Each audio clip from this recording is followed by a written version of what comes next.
안녕하십니까. 안녕하십니까. 권영필 변호사. 집합건물팀장 이은재입니다. 반갑습니다.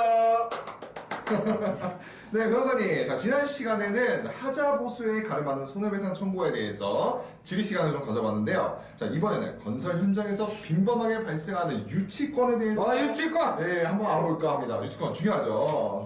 말씀드려도 될까요?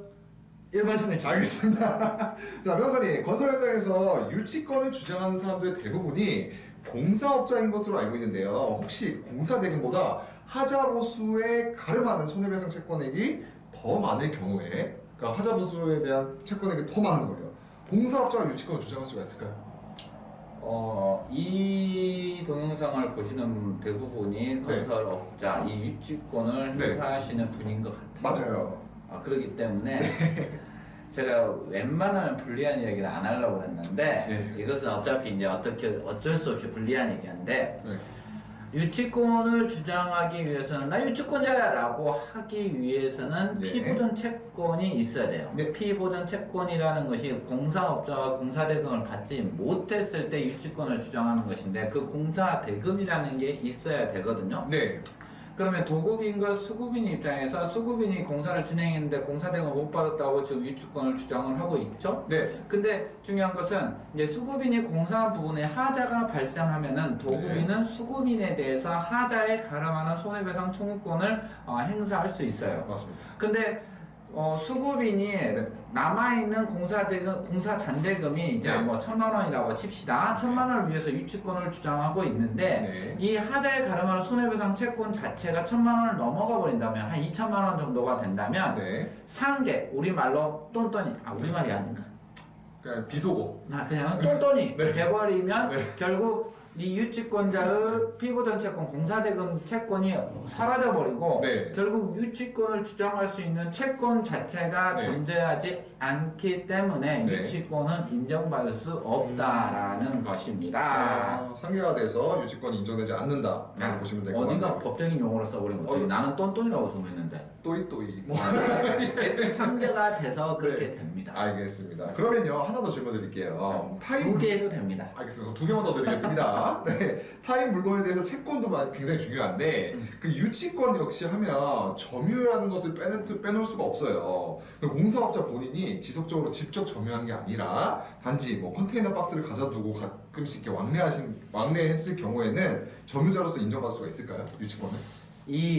또 점유라는 것이 사실상의 점유가 있고 우리가 뭐 물리적으로 또 있으면 이 의자에도 점유하고 있잖아요. 이 점유라는 것은 그 점유의 의미가 사실상의 점유가 아니라 법적인 의미의 점유입니다. 그렇기 때문에 우리가 뭐 어떤 장소에 뭐 단순히 있었다 하더라도 그게 점유로 표현되지 않고 법적인 용어로 그 어떤 그 점유가 지배 가능성이 있어야 된다. 지배 가능성. 그러니까 독점적 지배 가능성이 있어야 되지 언제든지 퇴거당할 수 있는 아니면 그 어떤 영역에 있어서 그 장소에 있어서 지배 가능성이 존재하지 않는다고 한다면 점유를 인정하지 않고 있거든요. 유치권에서의 점유. 유치권의 요건 중 하나인 점유를 인정하지 않고 이 컨테이너 박스와 관련돼서는 컨테이너 박스를 뭐 유치권자들이 컨테이너 박스를 설치하고 거기에서 아예 눌러 있는 경우가 가끔씩 있는 그럴 경우에는 지배 가능성이 존재한다라고 보고 있는데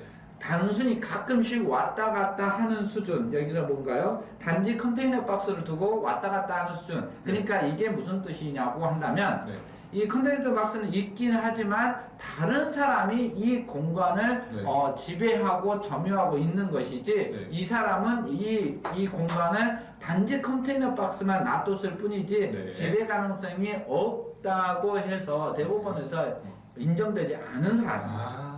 그럼 실질적으로 이렇게 가끔씩 왔다 갔다 한다는 건 인정이 안 된다는 말씀이시죠? 그렇죠. 물론 그 사실상 네. 가끔씩 왔다 갔다 한다고 하더라도 네. 그 공간 자체가 내가 지배 가능성이 있어요. 네네네. 그러니까 왔다 갔다 하는 그 어떤 횟수가 중요한 게 아니라 네. 그 공간을 내가 지배하고 있느냐, 네. 다른 사람들의 출입을 통제하고 있느냐, 네. 이제 그게 관건이죠. 근데 이 사안에서는 네. 다른 사람들의 출입 같은 것을 통제를 못하고 이 사람이 단순히 왔다 갔다 하고 있었기 때문에 네. 이 경우는 인정이 안 되는 것입니다. 그 어떤 상황도 굉장히 중요하겠네요. 그렇죠. 그렇죠. 네. 좋습니다. 그럼 약속드린 대로 하나만 더 질문드리겠습니다. 하나만이야 이제. 네, 하나만 드리겠습니다. 그럼 직접 점유 말고도 그럼 제가 알기로 간접 점유도 존재하는 것으로 알고 있는데 혹시 공사업자가 간접 점유를 인정받을 수 있는 어떤 요건 같은 게 있을까요, 따로? 이게 또 어떤 네. 경우냐면 네. 이제 직접 점유는 우리가 말했듯이 이 자리에 이렇게 앉아 있는 것을 이제 직접 점유로 하고 그렇죠. 간접 점유라는 것은 네. 내가 이렇게 앉아 있어도 다른 사람의 점유로 인정받을 수 있는 상황이거든요. 네네네.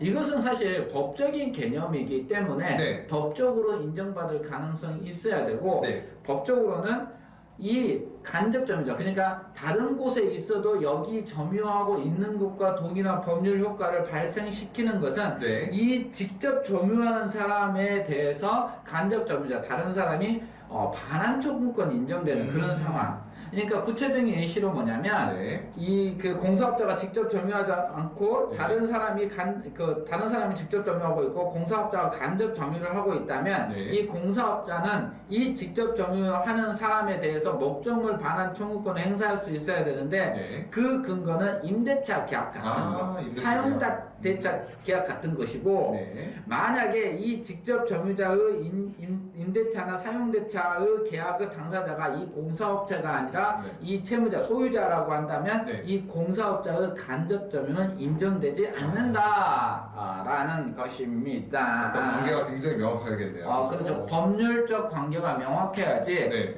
그렇지 않을 경우에는 간접 점유가 인정되지 않는다는 것입니다. 좋습니다. 자, 이번 주에는 우리 변호사님과 함께 건설 현장에서 발생할 수 있는 다양한 분쟁 중에서 유치권에 대해서 살펴보았는데요. 자, 오늘도 유익한 시간이 되셨길 바라면서 오늘 영상이 도움이 되셨다면 구독과 좋아요 부탁드리겠습니다. 네, 다음에도 좋은 건설 영상을 가지고 찾아뵙도록 하겠습니다. 감사합니다. 감사합니다.